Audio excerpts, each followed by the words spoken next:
we love CrossFit, but we also view CrossFit as a way for us to be fit and do things outside of the gym and do them together. And we always try to continue reminding ourselves of that. So in the spring, we'd like to do an obstacle course race. And I think that's just a new mindset shift for me. Is it used to be, oh no, I can't do that, I'm going to get hurt.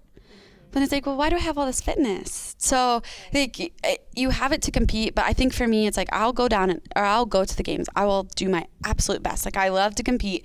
I'm not going to just go there and not try. I'll try my hardest. And I think just knowing that I'm just taking a different approach this year and knowing that ahead of time and preparing myself for that. Whatever that outcome means, I'm still going to work hard.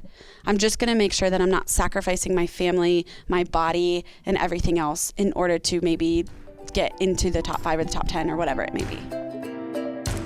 This is episode number 130 of Pursuing Health featuring Kristi O'Connell. Welcome to Pursuing Health. I'm Julie Fouché, family medicine resident and former CrossFit Games athlete. Here, I bring to you information and inspiration from experts and everyday individuals for how to use lifestyle to maximize health. Thank you so much for joining me. Now let's get started with this week's episode. Hey guys, welcome back to Pursuing Health. In this episode, I had the pleasure of sitting down with CrossFit Games athlete, affiliate owner, coach, and all-around rock star, Kristi O'Connell.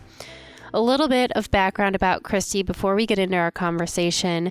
Kristi has a background as a collegiate swimmer, as well as an endurance athlete, and she burst on the scene at the CrossFit Games with an incredible 8th place finish in her rookie season in 2016. She then went on to consistently perform well in the CrossFit Games as an individual in 2017 and 2018. And although she qualified again to compete as an individual in 2019, she opted to instead enter the team competition with Invictus X. After getting married in early 2019, you may remember her by her maiden name, Kristi Eramo. Kristi and her husband, Patrick, have placed an emphasis on using their fitness outside the gym. And although she's taking a much more balanced approach to her training this season, she is still more fit than ever and looking great to make another run as an individual at the upcoming 2020 CrossFit Games. Kristi left her former career in accounting to become a full-time CrossFit trainer, and she now owns her affiliate CrossFit Polaris in Columbus, Ohio.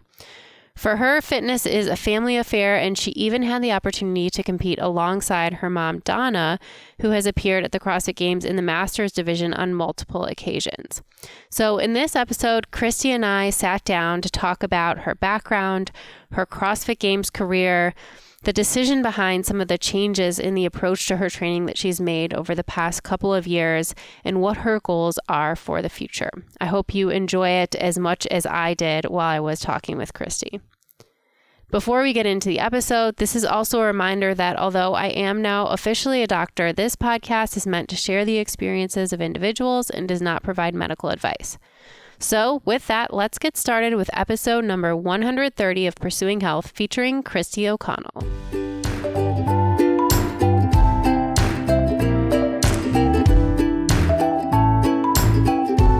So welcome to Pursuing Health. I'm here with Kristi O'Connell, who you may formerly know as Kristi Eramo, her maiden name.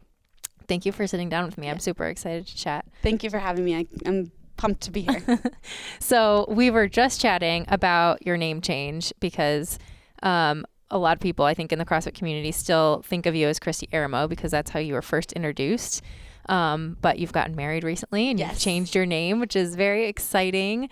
But often that comes with you were talking about how you've changed your name on the leaderboard too, and how it's been sort of an interesting transition. It has. Yeah. So when I registered for the Open, I was like, man, my name's Kristi O'Connell. That's what I'm going to register as. Yeah. And then we were searching after week 1 and my husband was like, I can't even find you on the leaderboard.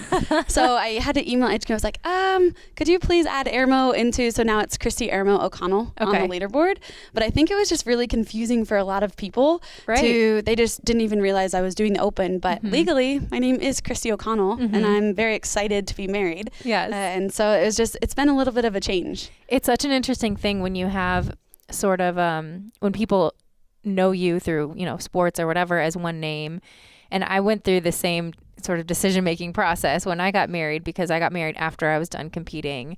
And so there wasn't really an opportunity. Like, you see some athletes go, like I think Kristi Adkins is a great example. Like, she was Kristi Phillips and everyone knew her as that for a long time. And then she got married. She changed her name to Adkins, but she was still competing. So people could kind of come along with that. And like, eventually they caught on, and now everyone knows her as Kristi Adkins. But I was like, well, I'm not going to be back competing. So, you know, I knew that Fouché was still an important, you know, part of my name. I wanted to keep it. And I went back and forth about, you know, how do I add that with, I really wanted to use Urkuyo, my husband's name. I ended up hyphenating That's it. how you say it. I always wondered. Yeah, Urkuyo. Yeah, okay. It's hard with the UR. So I ended up hyphenating it, but it's, I actually like, for me, I feel like there's no good solution because they're both really hard to say. Right. And like even now, so that's my legal name. So even in my like residency clinic or when I see patients, like that's the name that patients see on their paperwork of like who their appointment is with. And I walk in the room and I'm like, hi, I'm Dr. Urkuyo, but you can call me Dr. Julie. And they're all like, oh, thank God. Yeah. They're so relieved because it's just, it's you know, it's tough. It's interesting. Like I didn't even think twice about it. So my mother-in-law asked me, are you going to change your name? And I was like, yeah. Like why wouldn't I change my name? Like there's no hesitation. Yeah. And I guess it just becomes, CrossFit is such a part of our life, but again, that goes back to like not letting it define you. Right. And so that's kind of been full circle for me. Getting married, I wanted to step back, find some balance. And that was all part of it, is just, you know, continuing to move on with my life and not letting CrossFit, it's been a very, very positive thing, but also not let it dictate exactly what way I'm going all of the time, and making sure I'm still doing what's important to me. And I mean, since I've been a little girl, I've always dreamed of, you know, getting married and changing our last name. Like that's what it's part of becoming a family. Exactly. Yeah. It's our, and that's, we've talked about that as like, that's our family now. And so it's just, for me, it was a no-brainer. And then you see it on the leaderboard or on paper and it's like, oh, everybody's like, are you not doing the Open this year? And I'm like, no, I'm in there. So when we did change it, it helped. But people at my gym, even I'd send messages out or emails and come from O'Connell, and they know Patrick. They'd be like, who's this new girl? They just, on paper, it looks so interesting. So it's been so interesting, but it's been cool. Yeah. And it's probably this like transitional period, and then eventually it's not even an issue anymore. Yeah. So yeah. Yeah. Well, congratulations on getting married. Yeah, thanks. I know we were just like, wow, it's almost been a year already. Time flies. It really does. It's crazy, but it really does. It was fun. So you kind of hinted a little bit on just how you've, after getting married or the past year, 2 years, how you've kind of changed your focus and your approach to training. But maybe, you know, you could start off with just telling us about how you're approaching training right now in this moment, and then we can go back to sort of what drove those decisions. Okay. So right now, I feel like a really good thing going. I'm really fortunate.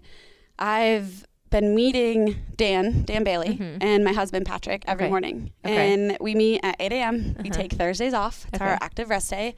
If we want to do something, we do something on our own. If not, that's fine. And we take Sundays off. So we meet Monday, Tuesday, Wednesday, Friday, and sometimes, usually Saturdays, it's just Dan even did one of our classes with Pat, which was really cool.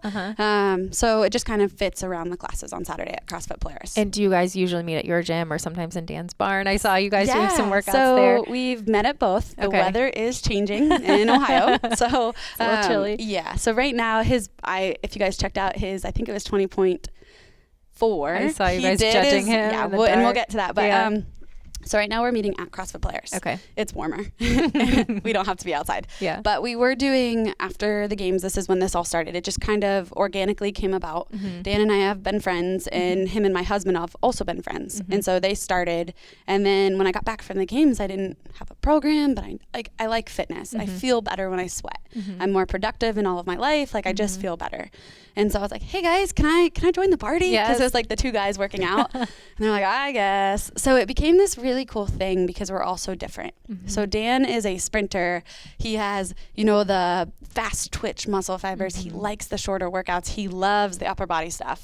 I am everything opposite of that. So I like lower body squatting, high volume, lighter weights, longer, like give me 15+ minute workouts. I prefer not to do a ton of upper body. And so that ended up being like a really cool combo, because when we'd start creating workouts, we'd both have different things we wanted to do based on things we liked or that maybe we should be working on. So it was like, okay, this is really well balanced. And then Patrick really just also balances out. And he's good at, you know, some odd object movements. And he's been around CrossFit for 10 plus years. And so he's kind of right in between the two of us. And then all of our personalities just seem to mesh really well. So when you get to meet your friends every day, it's just so refreshing. Yeah. And it was interesting because it's like, that's what I started CrossFit for, was I missed being on a team. I missed having accountability and community. And now it's like some mornings I'd wake up where if I was training by myself, I'd be like, I'll just, you know, go in an hour. Like I have the time today. I'll just keep pushing it back, or like drag my feet. And now I'll like jump out of bed. And even if I'm tired, like they pull me along, they help me. They're not forcing me, pull me along in a sense of like beat me down, but they just bring you and they lift you up. And so to have people and that accountability and just be able to have a group that you can laugh and smile and joke with, it's just so much fun, and it brings a lot of balance. So currently 8 to about 9:30, nothing crazy. Our 9:15, we try to be done by the time 9:15 class starts, or moving to the corner, finishing outside if it's nice out, finishing lifting or accessory. But that's really what we're doing in the mornings right now. So hitting a warm up, one Metcon, maybe one strength piece together. And the strength piece might switch. Sometimes they'll be like, let's put a vest on and do 20 legless rope climbs. I'm like, no thanks. But instead of lifting. So and him and I have realized too, and I think it's been really helpful for me. Dan just turned 35.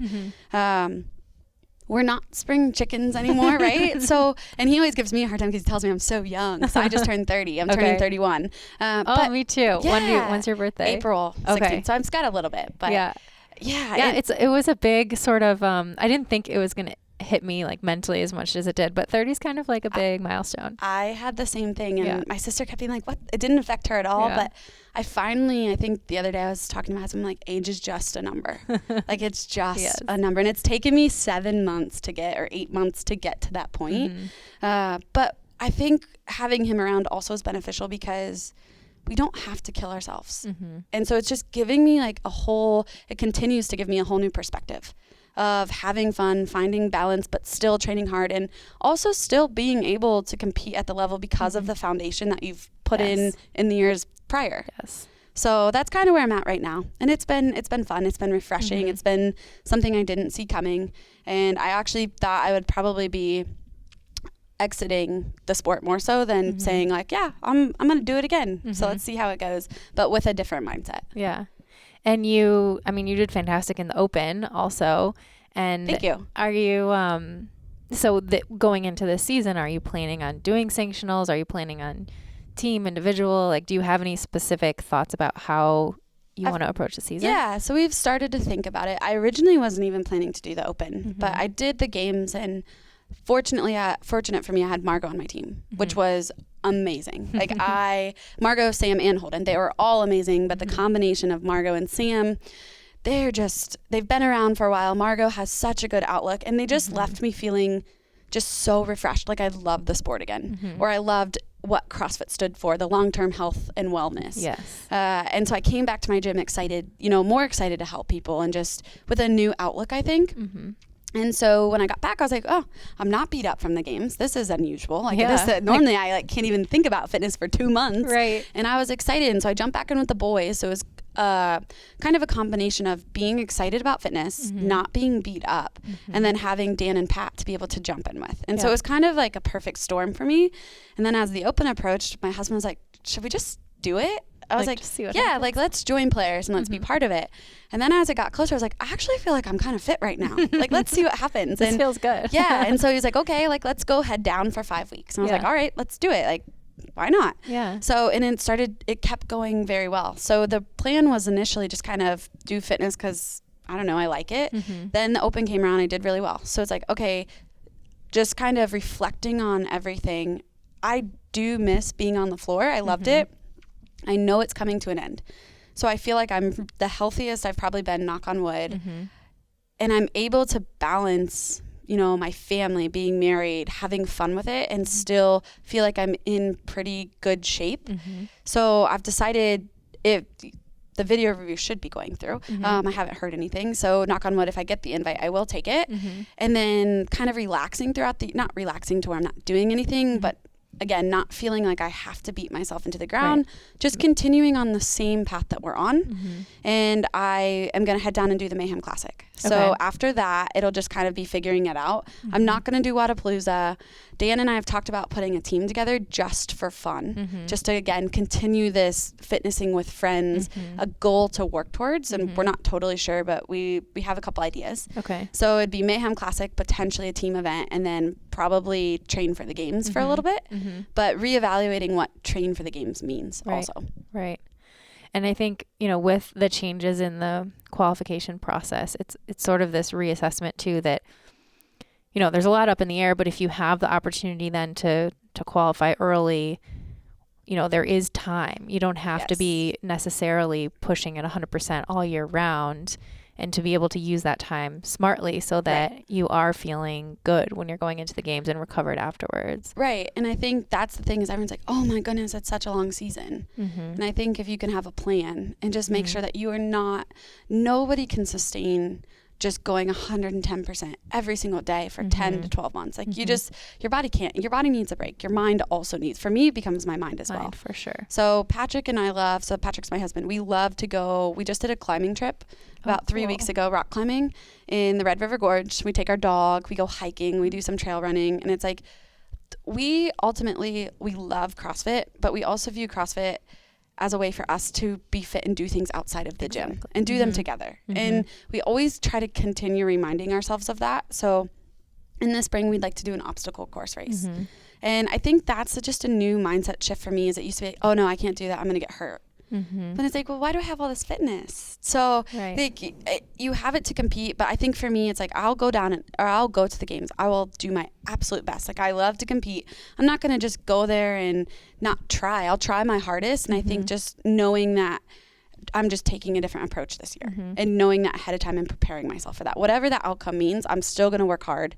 I'm just going to make sure that I'm not sacrificing my family, my body, and everything else in order to maybe get into the top 5 or the top 10 or whatever it may be. And it's kind of interesting to think about. I mean, if you even if you're approaching it as a career, like it's the same, it just makes me think about how people make their careers their life and push off things that they really want to do in life to retirement. Say like, oh, I'll do that later. I'm going to work 80 hours a week and do all this stuff, and you miss out on life and things that you enjoy. So I think, you know, training for an event like the CrossFit Games is very similar. Like you can become so narrowly focused that you sort of put off the rest of your life and your enjoyment of basic activities with your family and friends because you're so focused, which I think there's a place for, right? But maybe it's not something that people can sustain for a very long time. Yeah, I have done that for sure since 2016. 2015 into 16 to make it.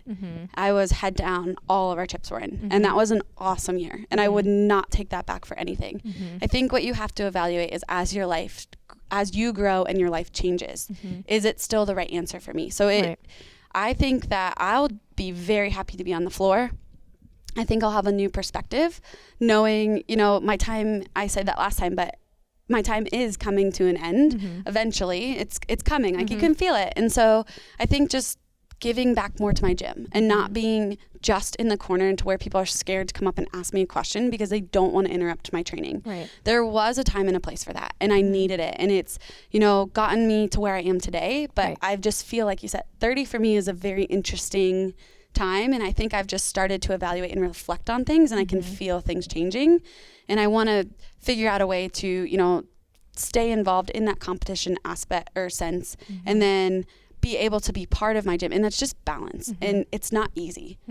So, and it might not be the right answer for everyone else. Like if you want to take top 3 at the games, if you want to podium, to be at that top %, you have to live, breathe, sleep, eat everything, training, CrossFit, recovery. And it's not that I'm not doing that. I'm just dialing it back just a tiny bit. And it's just a change, like you said, it's a change in goals, a change in outlook, where you're saying, you know, some people might say, well, if you're going to go to the games, like you have to go to win. But maybe you say, I'm going to go and do my best given like the approach to training that I've taken. And like, yeah, you're still a competitor. You're still going to like be out there on the floor giving it your all. But I think it's a different approach than saying like how you were training maybe in 2015 or 2016 and saying like, I'm all in. I'm like 100% narrowly focused and on at the this. time that was perfect for me. So it's just, I think making sure that you're not, I think for me, stepping at least away for a little bit to be on a team, which that wasn't planned, is just two of my good friends, or Sam, Margot's now a good friend, needed somebody. And so it's like, okay, I'll help you out. And then I've made a great friend through it, which was Margot. So I'm so thankful and grateful for that opportunity. And I believe things do happen for reasons.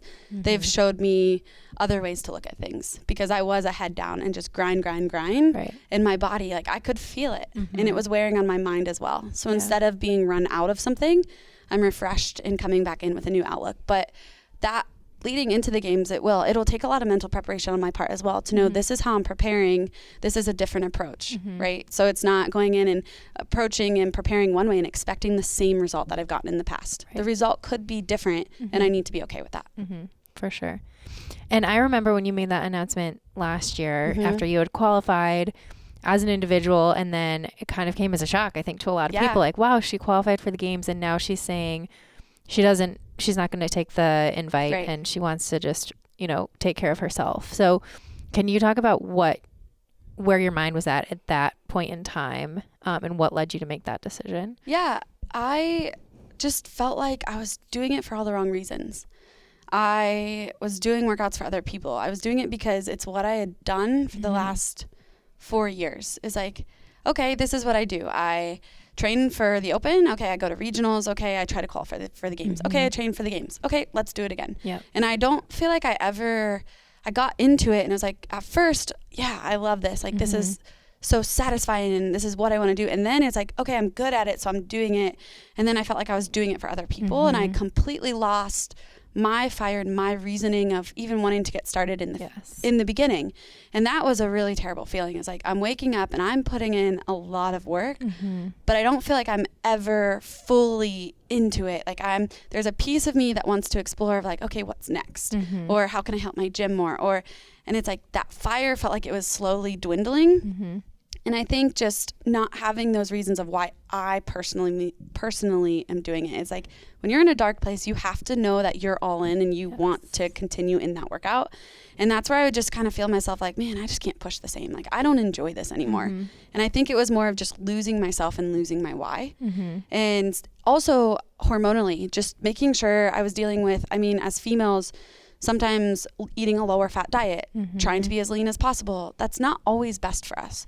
So I was also trying to work on balancing some of my hormones, just making sure I was all around healthy and not putting my health in jeopardy for something that I didn't even know why I was doing it. Right. And so I was just having all these weird thoughts, and I'd even wake up a little bit anxious about it when I'd see my long training list.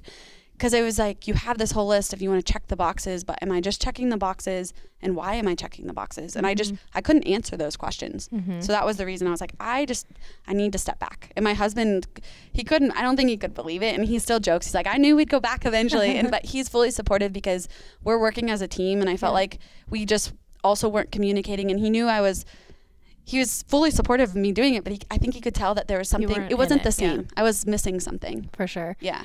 And I think a lot of athletes go through that. I went through that for sure after like the first couple of years that I competed. And for me, it was really about like finding my why, because I think in the beginning, so many of us, like you said, you do it, you're good at it, so you do it again. You can't imagine, then it becomes your life, so you can't imagine life without it, so you keep doing it. But then when you get to this point where it becomes really hard, like I remember, like there were times, the period after the games was always very hard for me. But there were times where, the one year that was particularly bad, I thought like, oh, let me just get to Christmas and I'll like go home with my family, things will be better. And then I got back in January and I like drive to the gym, and I'm like sitting outside the gym, and I'm like, I really don't want to go in. And I just like start crying, and I'd be like, I'm not going to go in. And then I'd leave. And it's like, that's not what we should be doing. If we're not enjoying it and it's painful.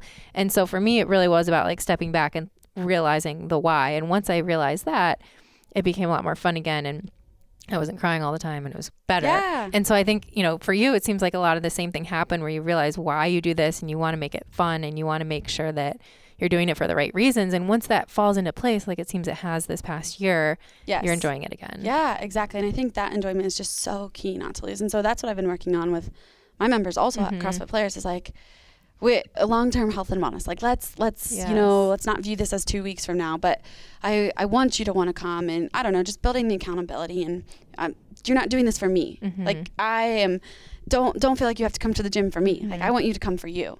And so just kind of working with people on that, and that has been really interesting for me. That's awesome. Yeah. So if you can connect what people are doing to like their why, I mean, we talk about it all the time in family medicine, because so much of what we do has to do with people's lifestyle, and no one's going to change just for the sake of like changing. It has to be consistent with what gets them up in the morning and what drives them in their life. And so connecting anything that people do to like their inner why is so, I think, powerful. It is powerful. Yeah. So definitely something I'm definitely paying attention to more. Yeah.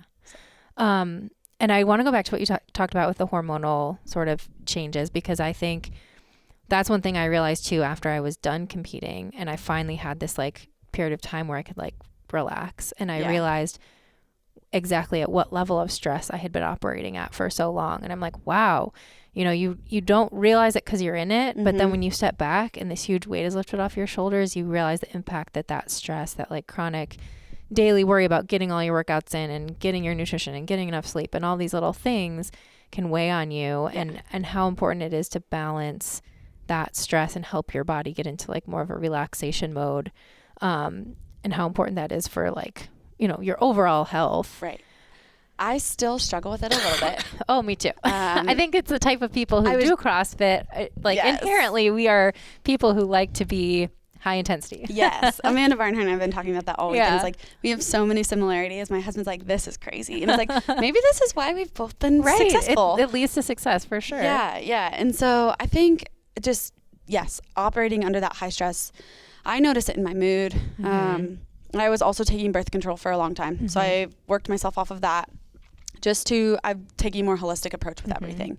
And I would not sleep, and I'd had a lot of anxiety. And so just kind of mainly I would feel my mood. Like I'd feel it shift. Yeah. And just kind of making sure I'm eating whole foods, making sure I'm getting enough fat. And it's just been really interesting. So I'm still working on it. I work with Dr. Danny, which is your husband. And I work with him on it, blood work, things like that. But I do remember getting blood work back at one point, and just like a lot of my levels being off, having to supplement with things. And I'm just trying to take it and look at how I feel throughout my daily life. Is like, okay, why am I responding like I'm in fight or flight all the time? Right. And so just being able to relax, like you were saying, and not make little molehills into big mountains. And I feel like some of that came from just the way or how tired I was and just overreacting to things. And so just slowly like trying to breathe and work on more meditation. And then hopefully my mood gets balanced too with just kind of balancing out my hormones as well.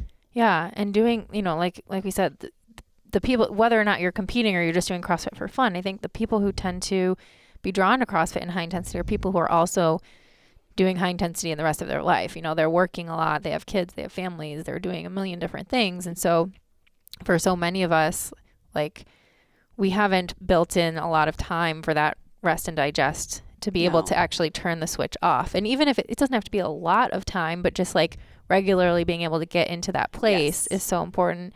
And it sounds like just even what you said about hiking with your husband or doing some of those things that you really enjoy, where you can kind of unplug and allow yourself to be in that parasympathetic unplugging mode. It's been super interesting. I have worn a Whoop, and I didn't wear it for a while, and I just started actually, and I'm not sponsored by them at all. I've been more interested in the emotional stress. So my dad, he runs a business, and we both notice it. Like we both get very stressed out. It's just our type of personality. We're very like, we want things to be a certain way. Right. I don't want to delegate them. I want it done this way. And so it's like learning that, but I actually went away to a cabin about 3 weeks ago with my husband. We had no cell phone service. That's amazing. And today it's 2019, almost 2020. Like, I just ask yourself, when was the last time like your phone actually physically for an extended period of time, not for 20 minutes or an hour? Like we got there Friday at like 2 p.m. And I don't think until we drove about 40 minutes or 30 minutes out, which would have been Sunday at about 12 p.m. We didn't have service. And I like would check my phone, and he's like, what's wrong? Like, because I'm so used to opening my email and I need to respond now. It's like everybody wants an answer now. And he's like, Kristi, like breathe. And the first like 3 to 4 hours was really tough for me. And then I just started to notice like I could almost like I was just like melt, like just able to like let my shoulders sink down from my ears, take a big breath and exhale. And I felt so refreshed. We felt so connected. Yes. It was like taking a filter down or something. I don't even know how to explain it. Is like you have all these thoughts, or at least I do. I feel like I'm that meme of an internet browser, 20 internet browsers open, and my mind's on a piece of every page. And so like learning to slow down. And so for us, we're always working at, I notice at home it comes out in my sleep. He will be like, oh my goodness, like I sleep talk, I sleep walk, and it's always when I'm super stressed. And he's like, you are just ranting, like you are talking like crazy. I don't know what you're saying. He's like, are you stressed? And I'm like, I guess, but it's always about just things that working more on what I can control. Yeah. And then realizing everything doesn't need to have an answer now. With technology, people are literally connected. Like you all the time, 24/7. So you send a text message, somebody gets it, they respond right back. Like people expect answers now, and realizing not everybody needs an answer right this second. It's okay if I don't respond immediately. It's not rude. It's not professional. Like I have a rule set for myself that I have to get back to them within 24 hours. He's like, Kristi, it's 24 hours. You don't have to respond immediately. And I think working on that with the two of us has been really good. And also for myself is like being more present. Like there's so many things that I've missed because my head is down in my phone and I don't even know what's going on. Like I'm just worried about the text message and I like try to jump back into the conversation. And so I've spent a lot of time putting my phone away. So I like put it in my bag. There should be no reason that I need it. It's in my bag. I'll be free in an hour. Like I can check it then. And just working on giving people more of my attention instead of always trying to have my mind on a million different things. That's been a really big one for me. I do journal. So just journaling in the morning, whatever I feel like writing about, whether it's the day, whether it's why I feel stressed, how I slept, like anything, how I ate today, whatever it may be. And I think sometimes for me, just putting thoughts down on paper is really helpful. And then I've started trying to do a little bit more podcasting. So I like Joe Rogan's been a really good one. Like I like to listen to Joe Rogan. Yeah. He just has lots of different people on there. Yeah. And so I've just been trying to get myself more into listening to that rather than just like zoning out, jamming to my music. I don't know. So just trying to become more involved, more aware. And then also I think more awareness is my biggest piece and not just cruising on autopilot trying to do 10 things at once. Right. And that's helping me a little bit. For sure. And that's, I mean, the point you brought up is huge about how technology, it's an addiction. And, you know, we like all the apps and the phones, like they know that and they feed off of that and they want us to be using their stuff all the time. And it's, I mean, I think all of us feel it. Like even I was here listening to one of the talks today and you like have this urge to like check your phone. I'm like, no, I'm listening to someone speak. Like I need to give them my attention. But then you like 5 minutes later, you like have this urge to check and you have to catch yourself. And I think what you brought up about being at the cabin, those first few hours being really hard, it's like, it's such a hard habit to break. Even down to like, you know, opening your phone and going to a certain app, like the location, like sometimes I'll mix up the location of my apps and it will throw me off for about a day and then I get like reconditioned to it.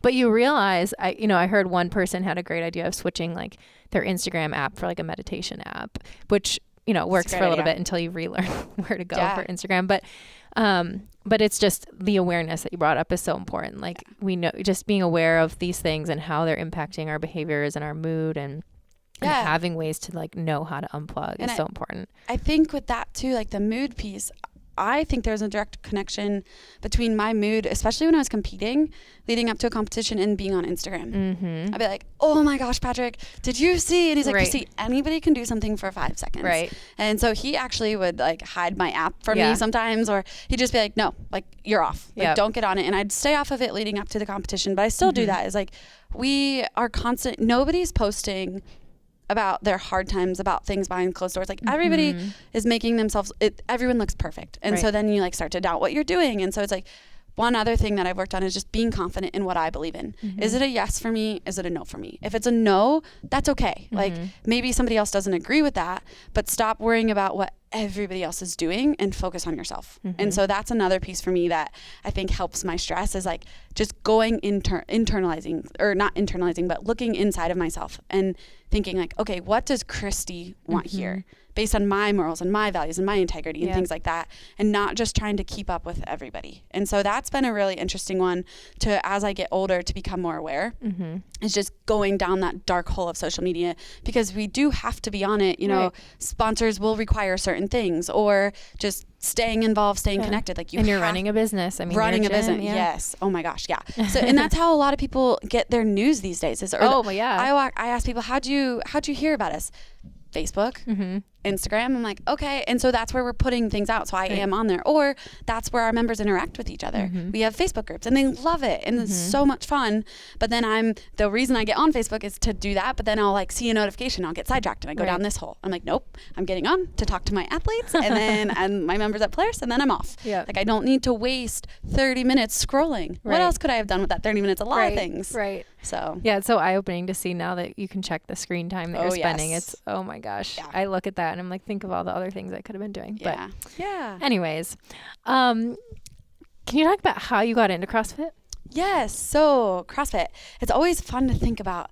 I've always been in sports. So I swam for Louisville, and when I finished, I actually had a friend at Louisville named Taylor Drescher. She's a Marine. Yeah. So she competed in CrossFit. She's an amazing woman. Like, was she in track or was she in swimming? She actually was a cheerleader. Oh, interesting. Yeah. Okay. For some reason I was thinking track. Yeah. So we were friends at Louisville. Okay. And just through mutual friends. And she kept being like, Kristi, you're going to love it. Like, she was just such a strong, powerful female. Just amazing. And I kept being like, Taylor, like, there's no way. Like, I cannot do that. Like, no way. She'd be like, come on, just try it. And then she moved on, and I did some triathlons. So with a swimming background, I love to run. I had done a couple marathons. Marathons were awesome. I'll go back to them maybe one day, but I kind of got bored with it. And then my parents cycled. So I was like, okay, I'll do some triathlons. My mom actually had her like pro card, quote, at one point. And so I was like, okay, I'll follow her footsteps. Like, I'll do that. And I did a couple, really fun, but then I got kind of bored of it. And I always excelled we called it dry land and swimming. Okay. Pull-ups, basically CrossFit. Conditioning, Yeah, conditioning. And so I finally was like, okay, I think I'm going to give it a try. Like, I'm tired of being by myself. Like, I need something to feel like it's holding me accountable, help me get back into shape. And so there was a gym about 2 miles down the road from my house. And it actually was Taylor's first gym. Okay. So I popped in there and I started it, and it was like, it's an awesome gym. They've moved. They've completely changed. But at the time, it was owned by a lot of guys. The walls were spray painted black. I feel like the music was always really loud and intimidating. And there's like graffiti on the walls. And it was awesome looking back, but I was terrified. Like, I used to sit in my car and just be like, okay, you can get the confidence. Like, go in. Like, you can do this. Yeah. And so I went through my one-on-ones, and I actually stopped. Like, I think I did 7 out of 10. And I was like, I can't do this. And then I ended up finishing them up, kind of getting into the 5 and the 6 a.m. classes, and I met a really awesome group of people, and I was able to stick with it. But I was traveling at the time for auditing. Okay. And so it was just kind of like keeping me in shape during accounting. And one of my assignments... So you were working as an accountant? An auditor, for KPMG. Okay. So one of my assignments was in Indianapolis, and instead of driving back to Louisville, I would drive home because I'd get really homesick. Like, I just really liked Columbus. And one of the weekends I was home, the owner of the gym was like, hey, you should come to the convention center, the expo center, wherever it was at the time, and check out the 2013 regionals. I was like, okay, like, I have no idea. I remember going for like a 60-mile bike ride with my mom in the morning, and then going to check out this CrossFit event. And I was just like blown away. And my husband was actually competing, and I'd met him once or twice at the gym. Okay. But I didn't really ever like, so he went to the same gym you were going to. Yes. But he was there competing. Yeah, and he was an evening guy. Okay. So we never really, we'd see each other on like a Saturday maybe if I was in there. But we didn't cross paths a whole lot. We probably waved and smiled and said hi. Like, I remember seeing him for the first time, and then I was like, oh, that guy's competing. Like, I'm supporting him with this group from our gym. There's like 15 of us there probably. I met his family, and we all went out to dinner, and him and I just clicked. Like, I got to talk to him at dinner. Like, we just completely clicked about, we were just able to talk to each other, and it's like, you just know. And so when I got back and he got back, he went on vacation right after with his family, I think. And he was just helping me. He'd stay after class. I switched to the evenings because the gym owner told me if I wanted to get better, I should switch to the evenings. Okay. I was like, okay. And you can see Patrick. Yeah. I was like, okay, fine. So I switched to the evenings, and I knew he was there. So I was like, okay. And he would stay after and he'd help me. And he just, I don't know if he saw potential. I don't know what it was, but I couldn't even do a handstand. I couldn't do a handstand push-up. I was, cleaning 55 pounds, and I had potential, but I definitely did not have the movements. And so I started to make a great group of friends. And because Patrick Patrick competed, there was a Friday Night Lights. Mm-hmm. It was just a really small competition in Louisville. And he's like, you should sign up. I was like, no way. And I did it. And it was like push-ups, wall balls, like really, really fun. And after that, I was totally hooked. And so I just go with him in the evenings. He'd help me with everything after or before class. Slowly got better. And he's like, you should try for the 2014 regionals or do the Open. I was like, oh, I don't know. And like, you know, working as an accountant, like I would make sure I'd get off work in time so I could get to the gym and get my workouts in, or I'd go in the morning if I had to. And so I ended up qualifying that year, and that was crazy. And that was the last year. It wasn't the super regional, which was, if it was a super regional, I'm sure there was no way. But I remember I started in a heat with you and who were Jen Smith. So this was 2014. Yeah. Yes. Cincinnati. Oh my gosh. In yeah. Cincinnati. And it was Nasty Girls, I think, is what we started with. Yes. Yeah. Was it the snatch? There was a snatch in the handstand walk. Yep. And then there Nicole was Holcomb, Danny Seidel. Yeah. Because I opened at 115 or 120 in the final heat, and I think the girl next to me had 180 on the bar. Oh my god! And I just remember being like, "What am I doing here?" But it was just such a cool experience. And so then that was a blast, and I got to do it with Patrick, which was even cooler. Like I feel like I was doing it to get to spend more time with him. Yeah. And he just kept helping me, and I slowly got better. And so then I made regionals in 2015, and I missed qualifying by like 30 points. Wow. Just randomly. And Lindy at the time was my mentor. So I switched over to Forborough where she was. I literally just trained with her when I had the ability to. And she was so kind. She taught me so much. Like I just looked up to her, like just like a big sister. Yeah. It's like I just want to be like her. Like it was the coolest thing ever. That's and awesome. so 2015 she made the games for her second time as an individual, and then I was 30 points out. And I remember going home, Pat at the time was my boyfriend, was like, I think you could do it. And I was like, you think? I don't think so. And so like between the two of us, I was like, maybe we should try. Let's try. Yeah. And so I think he was the only one that actually believed in me, and I would not tell anybody. I was like, I don't want to voice that out loud. Right. Like people will laugh. And then I ended up making it in 2016. And then from there it just became like, you just keep working hard. I was working with coaches at the time who would program for me and help me. And I really think for me, I was fortunate enough to have somebody who knew what I needed to get to the level that I needed to be at. And so it was a lot. Like I look back at my program back then, and I was younger, I recovered better. I couldn't do it now. And not physically and mentally. Yeah. Like my body just would not handle it. And so at the time it was perfect, but looking back at it, it's like, wow, I put in a lot of work, and I built that foundation and that base. And so I think that's important for people too, is like, it does take work. And then from there, 2017 I made it back, 2018, and so on. And it's just become something that, like you said, I got into that weird cycle. I did love it, and then it became this thing that I did, and now I'm back to loving it again. So it's just been really interesting. It's the evolution. It is. The CrossFit Games athlete. So at what point did you then decide to open up a gym or to own a gym? Yeah, so it was interesting. So I was working as an auditor at KPMG, and I was miserable. You'd think I would have known after the internships and things, but accounting made sense to me. I liked it. I actually had always wanted to be in exercise science, and my mom was a personal trainer, and she was like, no, like, I think you can always come back and do that. And so I did like business. I liked the way I liked thinking about it. And so I went business, and then I was just totally miserable. I was living with my sister at the time. I hated every second. So I switched into corporate accounting. Okay. And I worked there for 2 years, and I had just somebody in Louisville who owned a gym, which was Forborough. I had expressed to them, just a really good friend, like, hey, I would just love to get into coaching. I would love to more about this. Like, I love health. I love fitness. I'm interested in the nutrition piece. Just, I'm longing to go down that path. They're like, we probably could help you if you want. And I respect him. His name's Case. He's just been my all-time mentor. Like, I look up to him so much. And Lindy was there at the time as well. And so he, I did I'd coached things before. I'd coached body pump. I've coached swimming. Like, I've been a coach before. So he let me do a trial. And then he basically took me under his wing, and he taught me how he does things, how he views things. I did my L1. And going from there, he gave me a coaching position. And so I worked with that for a while as a part-time coach. And then he decided to open up a second affiliate in Louisville. So I was commuting over to Indiana, which was a little bit further. And so Lindy was going to stay at one, and I was going to move to the other one with his other manager, and I would work under his manager. Okay. So we helped him open that second affiliate. And so with that role, I was able to take on more hours and be more a part of the gym. And I remember calling my parents and be like, I think I'm going to quit. And my dad was like, quit what? I was like, accounting. And my mom I think their mouths just like hit the floor. And they were like, okay, Like, we let's thought take a this step back. through. Like, Kristi, it's okay. Like, everybody starts out, careers are hard.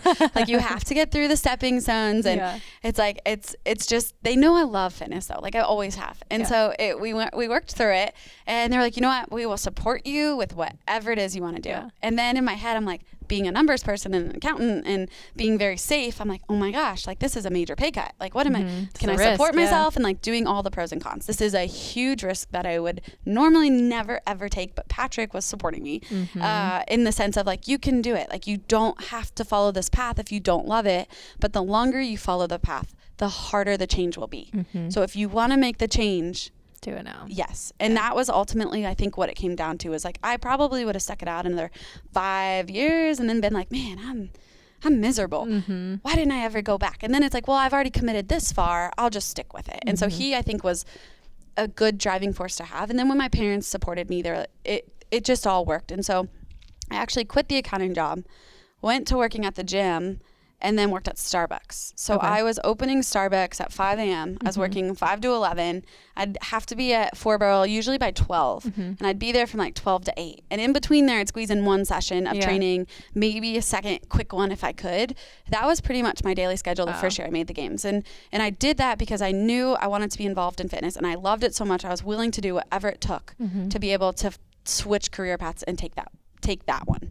And looking back, sometimes I wonder like what I was operating on, because I'm a sleeper and I was not sleeping much, that's for sure. And then training really hard because I wanted to make the CrossFit Games. It's like I would put anything into achieving this goal. And so that's kind of how I switched. And slowly I ended up in Columbus because my parents were members at a CrossFit gym. I think the owner knew what I knew. I think he knew that I was helping run one, or my mom had told him. She tells everyone everything. Of course, that's what moms do. They know my whole life story. Like, they know everything. I meet people and I'm like, oh, I don't know how you know all this stuff. And then it's my mom, which is great. My mom, I always meet people who are like, oh yeah, we sat next to your mom at like the games or some CrossFit event, and now they know every detail about my life. I'm like, wow, okay. But they're just proud, and they just want to share. And that's what I'm love sure we'll be the same way someday. I know, right? And so they called me and they're like, hey, I think we're going to buy a CrossFit gym. I was like, oh, what? I remember where I was standing, and I was in the kitchen with my sister because I lived with her in Louisville at the time. And I like set the phone down. I'm like, Allie, Mom and Dad are going to buy a CrossFit gym. And she's like, what? So I think that was their plan to get me home. So I asked Pat, I'm like, hey, you want to move to Columbus? And we'd been dating probably, I think it was 4 years at the time, 4.5 years. And he remodels houses, and he also was looking to start his own business in that sense. And so he's like, I have a major project right now. When I finish this project, which all the timing lined up beyond perfectly, like things happen for a reason. And he was like, I could go after that. I'm like, all right, let's do it. And so we got there. I'm like, oh my goodness, quickly from being a coach and helping someone to having this umbrella and having to do things. And my mom and dad had no clue. Like my mom she didn't know how to turn the clock on or set an EMOM. And I'm like, we are now running this CrossFit gym. But everybody, all of our members who stuck with us. So it was previously running 2012 to 2016 when we took over.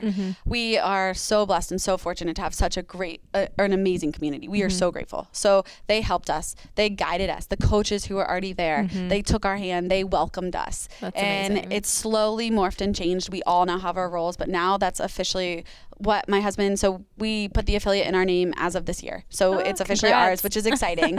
Yeah, we can't believe it. I'm like, oh my goodness. But it's still a family business. My mom and dad are still involved, and the dynamic is perfect. Like, to have them involved, I think when you get there and you can feel the vibe, it's very community oriented. And that stems from all four of us working together to run the gym. And so it's just been, I never saw life going this way, but I also think that's what's so cool about life is like, you just don't know, and you just have to say yes and doors will open, and make sure you're not just saying no all the time. And also don't be scared to take a risk if you have to. So it's been a cool experience. It's been fun. Looking back, looking at my 15-year-old self or my 10-year-old or 20-year-old self, like I never imagined this is where I would be. I thought I'd be in the corporate world, wearing suits and just involved with the whole business thing, but I wouldn't trade it for the world. That's amazing. And so cool that you get to do it with your family too. That is, So does all of your family live in Columbus now? Or is your sister there too? Yeah. So it's interesting. I moved to Louisville for school. She took a job in Louisville. We ended up living together. Then I moved back, and then her husband actually took a job in Columbus. So now they're back. That's so awesome. We're all there. She goes to the gym. Okay. my parents go to the gym, my cousins go to the gym, my second cousins go to the gym. That's amazing. So yeah, there's a lot of us. Everyone, I meet people in Eramo. My Eramo side's a pretty big family. Okay. And so I feel like there's always a connection somewhere. Yeah. But it's really cool. That's awesome. And not only that, you've gotten to compete with your mom at the CrossFit Games a few times. Yes. What has that experience been like? Oh gosh, it's so cool. So when I made it, she did scaled in the Open in 2015. Took first worldwide and scaled. I'm like, okay. Did you guys start CrossFit around the same time, or when did she? How did she get into it? She watched me in Cincinnati in 2014 in my first regional. My sister like convinced her, like, you have to go to this. She's like, I've been watching Kristi compete her whole life. Like, are you sure? Like, I thought we were done after college swimming, and not that they didn't want to go. I think they literally didn't understand it. They had no idea what I was doing. It was like competitive exercising. Like, my mom just didn't understand. Yeah. And so they went, and I think after she saw 2014 regionals, they started like, she's a big cyclist. So she cycled all summer and then joined in October in the fall. And so from there, she made it in 2016. So about a year and a half later. But we both went 2016, which was really cool because that was California. And that was the 10th year. Yeah. So that was like a very special year, I feel like. And we also got to be part of that. Yeah. Then we we worked hard. But we both made it in 2017. So we got to do the first year in Wisconsin together. Really cool. And then we both made it in 2018. And then when I said I was taking the year off, she was like, I'm taking it off too. And I was like, okay. So I actually was there for the first time ever last year, and I was on a team, which was also new for me. So the whole thing was completely new, not having my mom there. And then this year, she's like, so you made it? I was like, are you going to do the qualifier? Oh, I'll have to do the workouts, and we'll see how they go. But she's 59, and she is incredibly fit, it's just so inspiring. Like, I can't wrap my head around how fit she is. And it's just so cool, but she says she can't compete with a 55-year-old. She's going to wait till she's 60. So it's really awesome, but it's incredible, and it's so motivating. My dad too, and everyone in the gym. It's cool for me when people sign waivers and I see their year and when they were born, and it's cool for me to like see my parents at 59 and 60 to be able to doing what they're doing. It's just mind blowing. And then I see people who are 59 or 60 who are completely sedentary, and they walk from their car to their office, from their office to their car, and sit on the couch. And I do see a difference in being in a gym all of the time. Like, I see a difference. And so for me, it's also motivating to continue on the path that I'm on. I don't have to beat myself into the ground, but to keep focusing on what I'm eating clean, and then to keep exercise in my life, and just to see what that can do for you. And so competing with her though she's funny. Like, she is, I am so opposite of her. Really? Like, I would be at the games getting my hands taken care of in the back because I ripped or something, and everybody knew my mom. Like, everybody, I'd be checking and getting my shoes, and everybody knew Donna. And I'm like, oh my goodness. Like, I'm usually quieter in the corner. And like, my mom has so many best friends of the volunteers on the game staff. Like, it's incredible. And I just think that's super cool. It's like, really cool. She's just happy. Yeah. And I hope I can be as happy as her. And just like always, she lifts people up. She makes them laugh. And so competing with her is funny. Like, to see how nonchalant, how good she does. Like, she is 6th in her age group. To see how good she does and how much fun she has with it is also really cool. That's awesome. Yeah. That's awesome.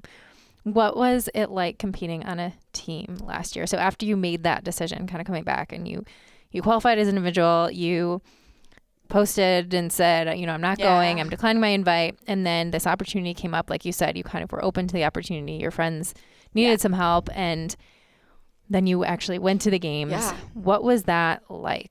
The whole thing was kind of a whirlwind, because I got done with Rogue and I actually cried the next morning, on Monday morning. I was like, okay, this is it. Like, it's done. Yeah, like, I'm officially moving on. I remember sitting on the couch crying, and my husband was like, why are you crying? Like, I thought this is what you wanted. And I'm like, it is what I want, but it's just weird. And he's like, okay, I can understand that. Still like a sense of mourning and letting go. Yeah, exactly. And so I thought that's what I was doing. And literally I cried for one day, and Sam Dancer texted me on Tuesday. Which is the next day. So Monday I'm crying, Tuesday Sam texts me. And I was not open to being on a team. Like, I had already told other people no. I was like, no, I need to do this for myself. And just, Sam, the way he talks, and I didn't want to let him down. Yeah, and so I got off the phone. I'm like, Pat, so what do you think? And he just looked at me. He's like, are you sure? Like, that's what this comes down to. And I'm like, I don't know. He said we could have fun. Like, there can be some fun and some balance. And he's like, can you do that? Right. Can you have fun and be balanced? Yeah. Like, are you going to be disappointed not being on the floor as an individual? And so it was like this whole process of kind of trying to understand and wrap my head around it. And I was dead set on not going. And I am so glad that Sam convinced me to do it. So just being on a team and that whole, the other thing is I always sometimes, like I said, worry about what other people do and think. And it's like putting everybody else, this is not about them. Yep. Who cares if you said you weren't going? You didn't know this opportunity was going to present itself. You didn't know that he would have qualified and then it get taken, and then him have worked so hard all year, and to now, you know, he didn't have a team. And so there is a backstory on that. But so it's like, I want to help my friend. And he's convincing. He's saying it's going to be fun. He's literally telling me it's going to be the best time of my life. And I'm like, Pat, we've had some fun times. Like the best time of my life. That's a big. And I think the other part that sold me was like all of the significant others were involved. Okay. So Holden had a fiance, and his fiance would be around. Jen would be there, and then Pat would be there. So it was like, it wasn't just selfish and an individual, because that was also the piece I've been trying to get away from is, as an individual in CrossFit, you have to be very selfish. Selfish. And it's like, Patrick has sacrificed so much for me to do this. And like, I told him, like, I am done being selfish with this. Like, we're a team now. And so I was worried about that. And then seeing the other significant others that were going to be part of this, I was like, okay, this could be a really cool opportunity. And then finding out Margot was the other girl, just did it for me. Like, I love Margot. And I was like, okay, I'm in. I'll do it. And so I actually told him, I was like, I will go to Granite Games. I will help you qualify, but you have to replace me. I'm putting this in writing. Yeah. I am not going to the CrossFit Games. And he was like, okay, done. Just come to Minnesota. I'm like, okay. We had so much fun. Like, he was not lying to me. And Pat was there, and we got to know Margot. And Pat just knew. He said when we left Granite Games on the flight home, he knew, because we got the bid. He was like, I just was waiting for you to bring it up. But like, he knew we were going to the CrossFit Games. Like, I haven't laughed like that in so long. And just to see that whole other side and to realize, like, this is what it could be. And it wasn't, we need to meet this many times. I told them, like, hey, I have my sister's wedding in Vegas. I have this. Like, I had my summer planned out. Yeah. I don't want to be worried about training. Sam was like, that's okay. You can breathe in through your nose, focus on your breathing. You'll be fit. You'll be ready. I'm like, breathing. Oh, okay. This is going to be an interesting CrossFit Games. Yeah. So Margot and I would touch base. She's running her wine business. That was her priority. Yeah. You know, she is trying to get this business off of the ground. She can't spend 6 hours in the gym right now. Right. And just to realize, like, this whole group of people is so like-minded, why would I say no? Is like, this is such a cool opportunity to get to know such amazing people and still get to do fitness, which you ultimately love. Right. And so that's how it all kind of evolved. So I went on the team. We literally wouldn't even know the workouts. Like, it was like pulling teeth to get our team to even talk about the workouts. I shared a room with Sam and Jen, so we had a 2-bedroom suite, and I swear we talked about life, like holistic approaches and just relationship things and just life. And it's like, wow, this is the most refreshing experience I've ever had. We are not sitting around the table strategizing. We'd get on the floor and be like, we probably should, we're in the warm-up area, like trying to figure out our strategy. And it was more of like friends coming together and fitnessing. And it was one of the best times of my life. And I just, like, looking back, I can't believe I would say that about the CrossFit Games and the previous experience. Patrick, the most fun he's ever had. Him, Jen, Emily, which are and Alex, Margot's husband, they all ran around together. They had a great time. Like, I think Alex would say it too, like, his most relaxed CrossFit Games. That's and so amazing. Not every team, I am sure, is like that. It just happened with our goals. And we knew, like, hey, our goal is to do the best we can. We knew there were cuts. We were a little nervous about the cuts because we all are competitive. We didn't want to show up and get cut the first day. And we made it into the last day. So we got to do the swim. The only thing we didn't get to do was the last event. Okay. And I think that was just, like, for us, that was a success, is we had an awesome time. Yeah. We got to do mainly the whole weekend. And it was just a different experience. That's so awesome. Yeah. So fun and refreshing. Yeah. So that was a little bit about team, but Scott and I are joking about it. He's like, I don't know if my team experience will be the same. Like, probably not. You're competing to win. It's a different type of team experience. Yeah. But it's like, it's the same, even how you said you're approaching this individual season. You can approach things in a lot of different ways, and it depends on, you know, like you said, the place you are in life and the goals that you have, and that's perfectly okay. And I think that's the biggest thing for people to realize. It is okay. Yeah. Like, there's different approaches and different mindsets. And I was always like, no, it has to be this way. And so even this year, Pat and I are constantly, it's open communication. Like, hey, this is how we're approaching it. And that's okay. And it's like, okay, you're right. Things are okay. So, I love it. Yeah. So I want to start wrapping up. Yeah. There's 3 questions that I ask everyone at the end of the podcast. So the first one is if you can tell us the 3 things that you do on a regular basis that have the biggest positive impact on your health. The 3 things that I do on a regular basis. I definitely sleep. Sleep is my first one. So I'm the same. I love sleep. Yeah. So sleep, I try to make sure I'm no less than 8 hours, which can be challenging. And if I don't, then I try to catch up somewhere, but I try to make sure that I'm at least aware of how much sleep that I'm getting. 7, I can do with 7, but definitely 8 hours. I think journaling and just taking 10 minutes to myself. So I've learned I need some quiet time with no stimulation. And I am a much better person and I can think more clearly. So whether that's journaling, whether that's sitting quietly, whatever that is, like I will go, but I need to make sure that I'm spending time for myself with myself to know that I'm not just doing things for the wrong reasons. Like I just need that time of self-reflection. And then positive, I'm trying to think of my third one. It's hard to pick. You probably do a lot of things. I know. It's like just checking in all the time with myself. Just focusing on being present. So again, putting my phone away. So, and I know that doesn't seem like health, but I do really think for my mindset and my mental health, it's huge. It is. Yeah. It is. And that's so linked to our physical health. Yeah. Absolutely. What about one thing, maybe this is something you've already mentioned, but one thing that you're working on or that you think would have a big impact on your health, but you have a hard time doing it? Slowing down. In the sense of being glued to technology. So like my phone, my computer, everything, like with running a gym, with your personal CrossFit, with your personal brand, we've started the YouTube thing, with everything. It's just slowing down. So I do take 10 minutes a day, but I'm still working on making those 10 minutes or 15 the most beneficial 15 I can. So meditation essentially would be the biggest piece. If I could meditate more, nobody's perfect in meditation, right? So like, but working on just continuing to take that time and get what I need out of that time. Do you have any favorite apps or like approaches for meditation? I use Headspace, and then Sam Harris has one that I'll do before I sleep at night, and it's just on YouTube, and it's just breathing, and so I'll come back to that one a lot, and it really works, recenter me and just kind of calm me down. I love that. Yeah. What does a healthy life look like to you? A healthy life. So I think balance is the first thing that comes to my mind.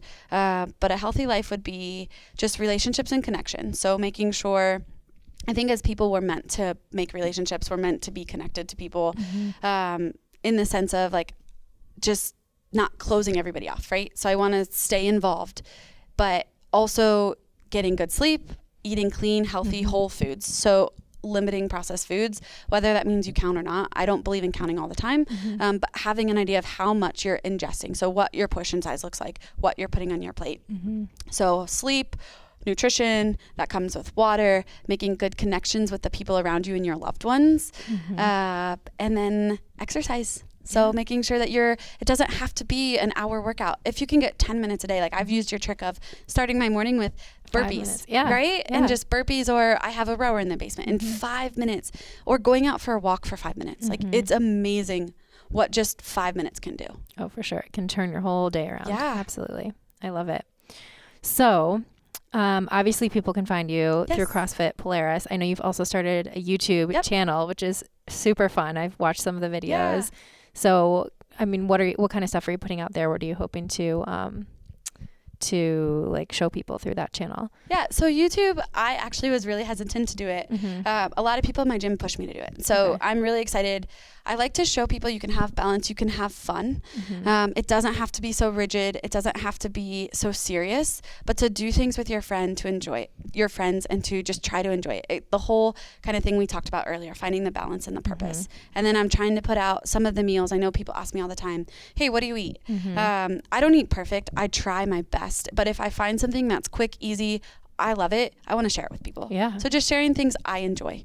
So the YouTube channel is Kristi Eramo, E-R-A-M-O. It's my old last name, which is confusing. It should be O'Connell, but Kristi Eramo. The Instagram is Kristi. It's still Kristi Eramo. If you search Kristi O'Connell, I believe that'll pop up. But the handle is Kristi Eramo. You can also find us at CrossFit Polaris. So I'm there all the time. I'm the one responding to the emails if you email. Within 24 hours? Yes, within 24 hours. But maybe not within 10 minutes. Yeah, so I am there as well. But those would be the main places that you can find me. Awesome. Yeah. Well, thank you. This has been awesome. It's so great to see kind of your shift into this next phase of life and approach to training and all the other things that you're doing. And I'm excited to see sort of where you go from here. And I think that people will take a lot from this conversation about, you can apply this to anyone, whether you're competing as a high level athlete or whatever else you're doing in life. Being able to find balance and be able to find joy in the things that you're doing every day is so important. So. Thank you so much for having me and for letting me share a little bit. I really appreciate it. Hey guys, thanks so much for tuning into this episode. I absolutely loved sitting down to get to know Kristi a little bit better in this conversation. She really is such a gem, and it's been fun to watch her evolve as an athlete over these past several years. Here are some of my biggest takeaways from our conversation. Number 1 was use your fitness to enjoy life. Kristi talked about this a lot as she talked about focusing solely on the competitive aspect of her performance for so many years while she was competing as an individual in the CrossFit Games. And that certainly does have its time and place, and that is what allows champions to do what they do. But for most of us, it's important to remember why we work so hard for our fitness and make sure that we're enjoying it and we're applying it in our lives outside the gym, just as Kristi has worked hard to do, especially over these past couple of years. The second takeaway that I have was on the importance of slowing down and disconnecting. Kristi talks about this in the episode when she talks about how she's noticed the impact of technology and especially social media on her mood, and how she's made more of a concerted effort to spend time away from technology and to completely disconnect and allow her body to relax. It's something that I know I can continue to work on, that we can all work on in the way that we live our day-to-day lives, and we're constantly connected. But it's so important that we find ways, even if they're little ways, to take time to relax and disconnect in our busy lives. My third takeaway was that it is okay to have a different goal. So Kristi demonstrated this in so many different ways. Number 1, from stepping back from individual competition despite qualifying. I think so many other women would, of course, have loved to have a qualifying spot, and I think that it's sort of is expected that once you have that qualifying spot that you go ahead and compete. But she realized in that moment in 2019 that it was not the right path for her, and she had the courage to say that and to take a step back and do what was right for her at the time, and then eventually going into the team competition and having a blast doing that. I think it's important also how she talks about wanting to be balanced and taking this renewed approach to her training in this season, where she's focused on being balanced. She's focused on having fun and finding joy in training, and recognizing that may not put her in top 5 or top 10 contention when she gets to the CrossFit Games, and that's okay. Even though I think a lot of times it's expected that anytime you go to a competition, you're going to win. It's okay to have different goals and to recognize that maybe you're taking a step back and a different approach to your training. It might not allow you to stand on top of the podium. Who knows? Maybe it will. Maybe she'll be having so much fun with training that she'll really bring out the best in herself. But it's okay to go in not necessarily wanting to win, but having a slightly different goal of wanting to enjoy the process. So hope you guys had some great takeaways from this conversation as well. There was so much good, rich discussion here, and I hope you all enjoyed it. To make sure you never miss an episode and to receive exclusive content from me, head to my website, juliefoucher.com, and subscribe to my email list. If you like what you heard, don't forget to subscribe and consider giving the podcast a 5-star rating on iTunes. Also, don't forget to share your stories. If you or someone you know has used lifestyle to overcome a serious health challenge, please send me an email at info@juliefoucher.com. I'll choose some of these inspiring stories to share here on future episodes. Don't forget you can train with me through Beyond the Whiteboard by visiting trainwithjuliefoucher.com.